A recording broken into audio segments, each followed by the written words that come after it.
জামালপুর থেকে চুরি হওয়া ধর্মমন্ত্রী ফরিদুল হক খানের আইফোন 15 প্রো ম্যাক্স মডেলের মোবাইল ফোনটি মালয়েশিয়া থেকে উদ্ধার করা হয়েছে। এই ঘটনায় গ্রেপ্তার করা হয়েছে চক্রের মূল হোতা সহ 9 জনকে। দুপুরে সংবাদ সম্মেলনে এই তথ্য জানান ঢাকা মহানগর গোয়েন্দা পুলিশের অতিরিক্ত পুলিশ কমিশনার হারুনুর রশিদ।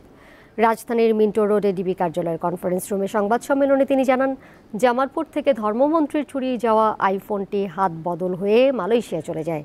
পর্যায়ক্রমে অভিযান চালিয়ে সম্প্রতি ফোনটি উদ্ধার করেছে ঢাকা মহানগর গোয়েন্দা পুলিশ।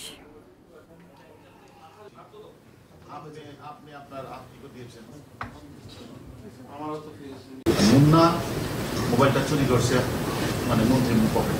মুন্না চুরি করার পরে রাসেলকে দেওয়ার পর রাসেল 50,000 টাকা বিক্রি করতে বুরহান সেটা আবার দিয়ে দিয়েছে হলো হিরুকে।